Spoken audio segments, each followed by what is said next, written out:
What's happening, folks, and welcome to the season review of Season 4 with Ajax. Don't forget, if you're enjoying this series, hit the like button down below, and to help support the channel and the series in particular, and subscribe for future episodes from this series. So then we'll go to the usual thing, the season review. I've saved some stuff on the notepad, one very interesting one that I'm going to talk about in here. Then we'll go through the defenders and midfielders and see who got the highest rating. And then I'm going to go through it a bit differently and pick out the certain players to talk about. I want to mention about the futures or their performances or just general update and talk about them, you know, that kind of thing. So yeah, I don't know how long it's going to be, this video. I don't have a time limit on this video, so if you're new to this video, we don't usually, the episodes with the games are around 20-ish minutes long. Try and get below that, but aim for like no longer than 22 minutes. This one, these kind of videos, I don't put a time limit on them. I just talk what I want to talk about, and then we go from there. Once I've finished, I'm finished. So yeah, let's go through the news articles. The season's just finished, so we've got the overview of everything. 1 second, folks. Sorry, I had to sneeze there twice. So yeah, Ajax finished season unbeaten. Our last few games, we won all of them. And 3 season unbeaten. We'll get through all the stats of that in a second. So, Dest hails Derek for unbeaten season. Dest has expressed his admiration from manager Matthew for guiding Ajax to the entire season unbeaten. Store defenders stated they encouraged the level of consistency and togetherness in the squad that they two teams were able to match. Yeah, I'm a pain in the ass. If they're 4-0 up and they see the goal, I get annoyed. I say demand more. I'm just that kind of manager. So, Bobby named in all the best 11. Obviously on the bench. Again, we'll get to him in a second. That's basically not my first 11.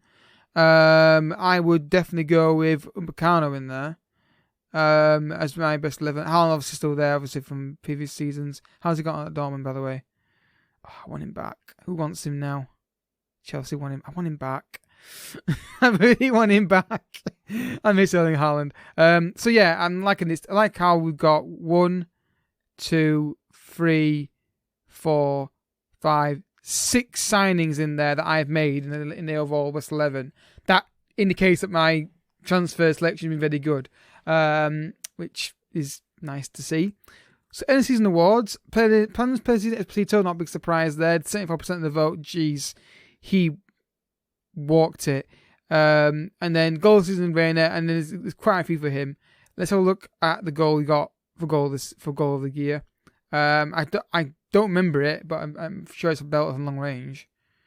Here we go. So Reina, is it cleared? I think I remember this one. I think. Oh yeah, I remember that one. I remember describing it in commentary. He just drilled it very low. Yeah, I remember talking about that in an episode. And sign of the season was Reina. Yeah, that's definitely one I would say is definitely correct in terms of the best player we've signed in the series so far. Other than argue Haaland's up there. Again, season overview. We won everything apart from one thing. We'll get to that in the name screen. So Club Vision next season they want to win Eredivisie again and challenge the first knockout round of the Champions Cup. So we'll accept that because it's all required. So we can't negotiate it anyway. End of season meeting. We'll just discuss for next season. Yeah, just retain it. I think we can definitely do that. So let's go to the overview screen on the competition and see how we got on. So we won the Eredivisie by a good margin. We'll get to more in depth on that screen in a second. Defend the Cup, we don't really care about. The Champions League, we won. We exceeded expectations in the Champions League, and I think in Europe for the first time ever in this series. So I'm very pleased with that. And how we lost to Bayern Munich, it's frustrating how we lost, but the fact we gave them a game is encouraging. I was convinced they'd go one or two ways. I was convinced we'd either get through by a narrow margin or we get our asses kicked, and I was leaning more towards getting our asses kicked. I thought the Munich away game would be really difficult for us, but we did all right. So down to one mistake from Upamecano. That doesn't happen, and a couple more chances go our way. I think it's a different story in the semi-final. So definitely encouraging signs there in Champions League that we can compete at this level. Just disappointing that it wasn't the fact that how we went out. It wasn't the fact we lost to Bayern Munich. It was the way we lost. If somebody hit a screamer from long range, I'd been like, fair enough. is a great strike that won the game for him, but it's the way we could see that goal that really grinded on me. And you saw in the episode, I was gutted, and it really threw me, that episode.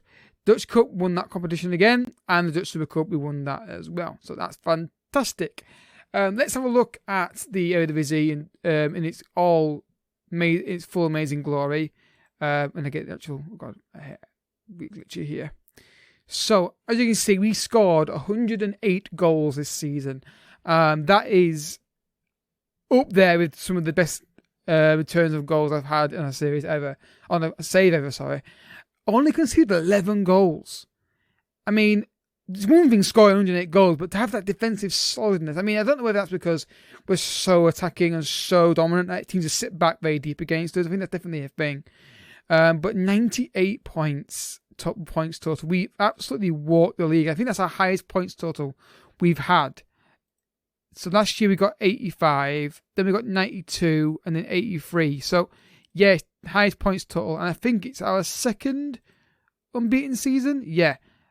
So it's been an amazing season. And it was, I don't think it was simply down to the fact I don't think it was down to the fact that AZ Alkmaar and PSV were poor.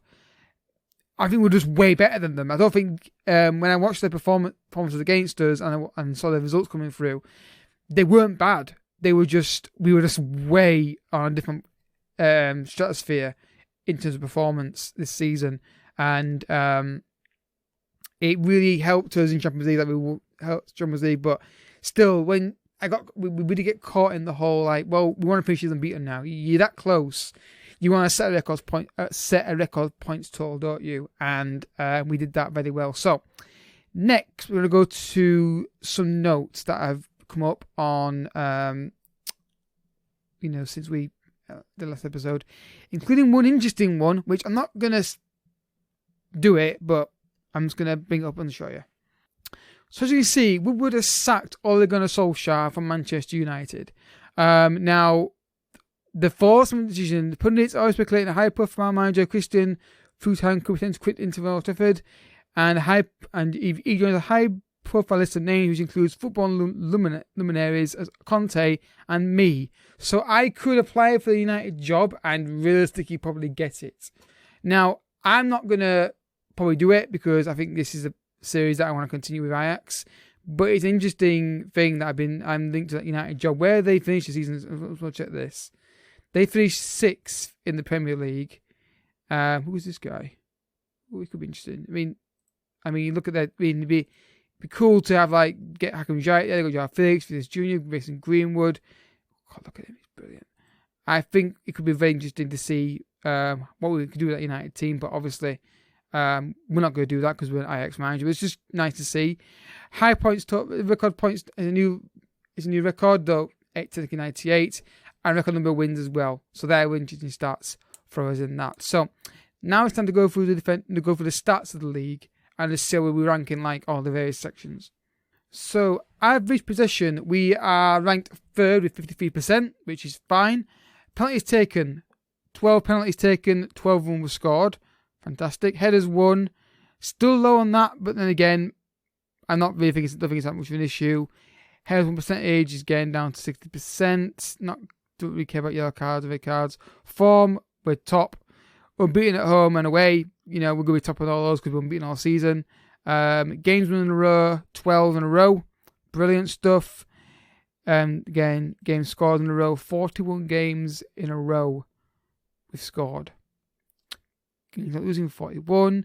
And then obviously down here you can see games not conceding, not really too bothered about this kind of thing. Goals scored, top 108 by almost double. It's a bit less than that, but we've scored double the amount of goals roughly, give or take, because obviously 60 plus 60 is 120. So yeah, it's roughly around that figure, isn't it? Average cross completion ratio, we are 5th with 21%. Pass cross completed, though we've done well with 365. Goals from corner kicks, we're top. 8 goals from corner kick, we'll joint top with Feyenoord. Or Feyenoord, whatever, however you pronounce it. Goals straight from free kicks, 1. Don't understand why it's so low on all this. I don't understand it.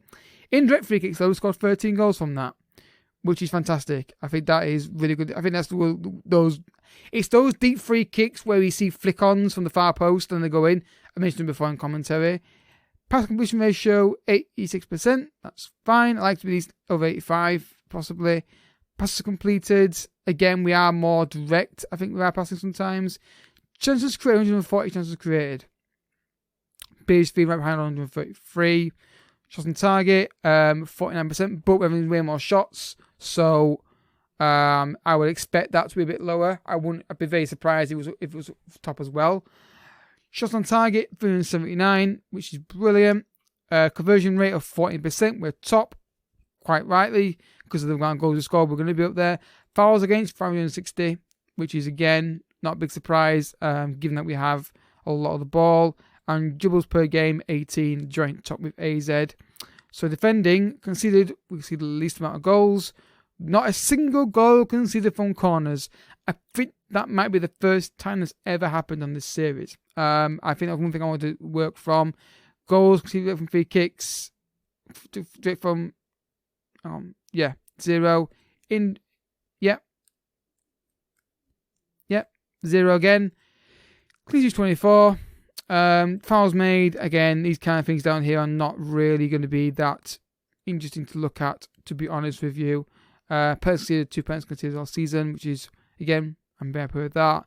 And obviously the highest attendance is us. Maximum sellouts. We didn't sell out, we stayed in sellouts, like 2. Interesting. Then net spend, you can see £48 million net spend, and then sell around 65 million. It's almost double again. Just a lot of high wages on players to keep them at the club. So, let's go through all of the areas of the pitch. We're going to skip the goalkeepers. Let's look at who's got highest rating on defenders and that kind of thing. So, defenders, the highest rated defender is Jorginho Dest, and yeah, Mr. Dependable. Great assist ratio there. 14 assists, sorry. Yeah, and defensively quite solid as well, but he's so attacking, he's amazing, and I think he might be in line for a new contract. When he signed a new contract? Right, recently, so I'm not going to give him a new one. I forgot if I've given him a new one or not recently. So yeah, no one wants to sign him, which is great. I think he could have right back for a long time. Problem is, Daddy's right behind. The pace is great, crossing is good. I think he's better than his stats show. I think he plays better than that, which is good to see. Again, looking at people like Lisandro Martinez, I think it could be a time to sell him. I really think it could be a time to sell him if he forces it through to get more young players through. I don't want to sell him really. More unlikely, Bacano and Moreno are going to be the centre-back partnership, just simply because of his possible development. I feel like if I'm not playing him, he's going to lose it. I did play him a lot more this season, and he did all right. So if Martinez decides to force that move through, and I can get like £50 million for him and reinvest that into the team, I will do that. I don't want to sell him, but past experience will tell me that he will try and force it through. Bailly, unfortunately, is now at big risk of being sold due to the fact that I've got Bacano in and young centre-backs coming through. He's been fine. It all depends what happens with Martins, like I said. If he leaves, I may keep him around. I may offer him a new contract to try and get him a lower squad rating, but I doubt he'll accept that. But we can always try. Dede was solid this season. Didn't expect massive things from him. His star rating's gone down, but I think he is got good potential, I think, still to be a first team defender. The problem he's got is Dest is ahead of him, but that's going to be the problem. But I think it could be, I don't know whether the star rating is going to go up again or not. It seems to have decreased quite a lot on him, but he's been great when he's come in. I've not noticed any problems with him. I don't expect major. If we can get that crossover like 16 and that, the tackling up to 16 and the crossing up to 14, something like that, then I think we've got basically a great alternative towards Dest, essentially, which would be really good to see. And apart from that, Tagliafico, I think could be someone that I move on. He's 30 years old now. I think we can move him on and go and get a young left back in, if I can find one. Just when he plays, I don't think he really suits the role I want to play him in, and he's 30 years old, and I think it could be time to move him on, get that money in, and reinvest in a young, talented left back as soon as I can find one. And apart from that, that's all for defenders really. So, on to, and Salah, Mr. Dependable. I think I do feel like the one area of the pitch that I'm lacking goals and assists from is left back. So I'm going to be on the lookout for that, because whilst he's not bad, I think we can do better in the left back position. So yeah, on to midfielders. So we're going to ignore the top three guys here, because they are technically defenders in my view. So the highest midfielder is Riyad Mahrez, who is a very good signing. 17 goals, 18 assists. He would get Player of the Year, but yeah, he ain't getting it for all the reasons we'll get to in a second. We've got a problem with the right wing position, because we've got a lot of young talent, but nobody's really kicking on in that position. Mahrez is fine. He's consistent. The pace is gone, but his quality is still there. You look at people like where is he? Tereshenko. He's just dropped off a cliff into the ceiling. Now I don't know what's happened here. He's been getting a lot of football. Maybe not the first team football. Maybe I'm not sure. But we have a real problem with the right wing position. We haven't got a young talent that I'm really dead certain on yet. So I don't know. That's the one area of the pitch I'm really worried about in terms of getting somebody in that position. Elsewhere, Donny van der Beek, I think, might be moving on. I think again United want him again. I think Arsenal want him as well. Partey, I do lean towards Partey more. Nothing wrong with Van der Beek, but I think you look at Partey and look at his stats. Physically, he's got more pace, strength, and stamina. So I lean towards him more. I'm not going to force Van der Beek out, but if he forces a move through, then I might go and find a young box to box again. That whole idea of bringing through youth and replacing them. I don't have a problem with Van der Beek, but I've got to be honest. I look at the physicality. Doesn't really do it for me. But again, we'll have to wait and see what happens in the summer. It could be a lot of money coming in.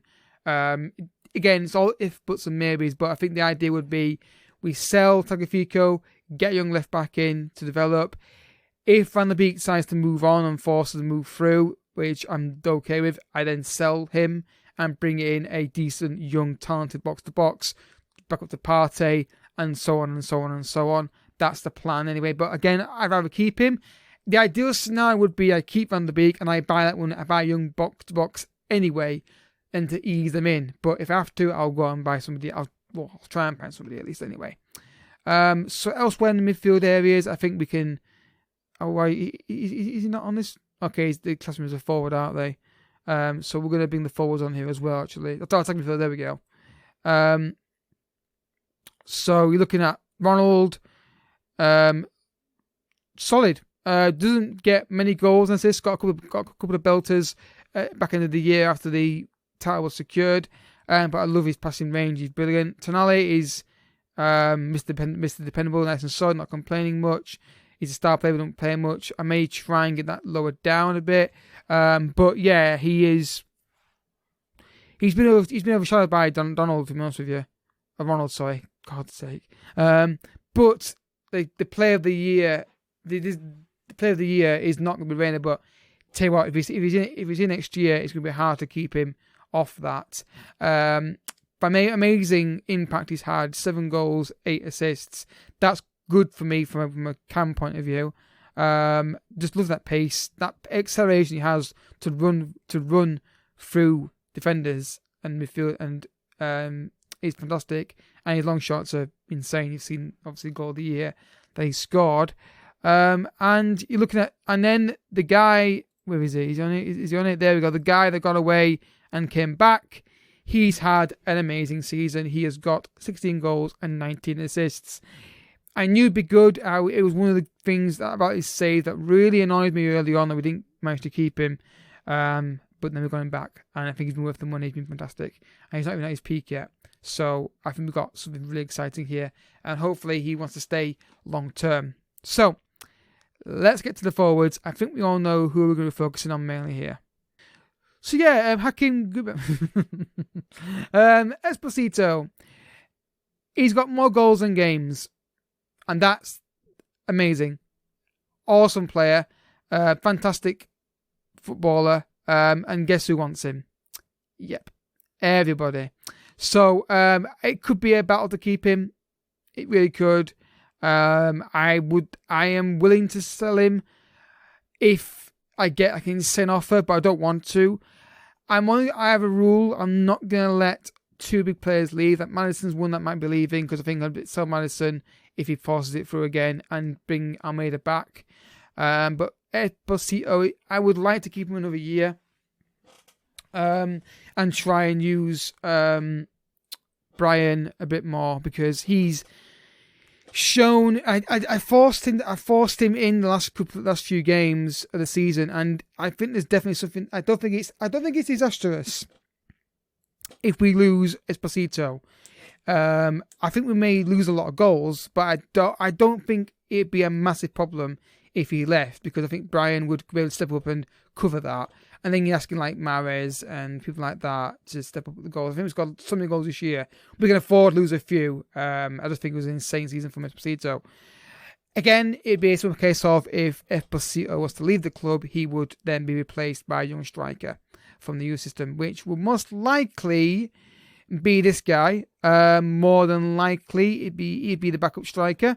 So we've got plans in place. We've got contingencies for if players leave and, that kind of thing. But yeah, overall, it's I think Maddison, I think he might stay. If he stays, brilliant. But I think he was definitely wanting to go to Man United in the summer. Whether or not people come back in from him, I don't know. But we'll wait and see. He's definitely going to be second choice now. Why is it so much requirements? Oh, I know why. Because after him out to clubs, isn't there? Can't change that. Oh, anyway, yeah. So yeah, he could leave, but only forces it through. Doku, I would obviously want him. I mean, he has still got a lot of potential in him. I think he's a very good squad player. But yeah, so yeah, we're gonna go now to a quick screen where we've got some scouting reports on players to show you a few players that have been recommended, and we can go through them quickly. So guys, you may remember I set up a scouting assignment to look for some young, talented players that may be worth buying. And they've got a keeper here who I may sign just because of the potential high ceiling on him. The next guy down is someone I'm really looking at getting. He's got a massive potential rating, but again, I did do a quick check on the fee, and he was about £70 million I want for him, so that's going to be a lot of money. You're looking at Vicente here on left wing. Again, high potential, would be interesting to sign for us, but again, the fee will be really high. And then you've got this dude again, the right back. Not really looking to strengthen in, because I don't think we need to massively. And this guy, I haven't looked at him yet. And Chinese left winger. Again, decent potential. What would the fee be for him? So guys, yeah, my coin cut off there. I think that was based on the hard drive. I saved it to my solid state drive. So yeah, I'm going to look through these guys and see how they get on and go from there. We've got a budget of £22 million. I've done no transfers so far. Again, that might go up depending on transfers. I'm going to try and get that increase, the percentage, but I've already asked that once and it's not really kicked in yet. So hopefully they will increase that percentage for us. So yeah, next episode will be hopefully tomorrow. Again, I always say end of season because it takes a long time to get through this pre-season for me and it feels like a long time to do stuff. I may skip a day, but I'll try not to. So yeah, thanks for watching, folks. If you enjoyed the video, hit the like button down below. I hope you have enjoyed it, and I'll see you all next episode. But until then, thank you so much for watching. Bye-bye.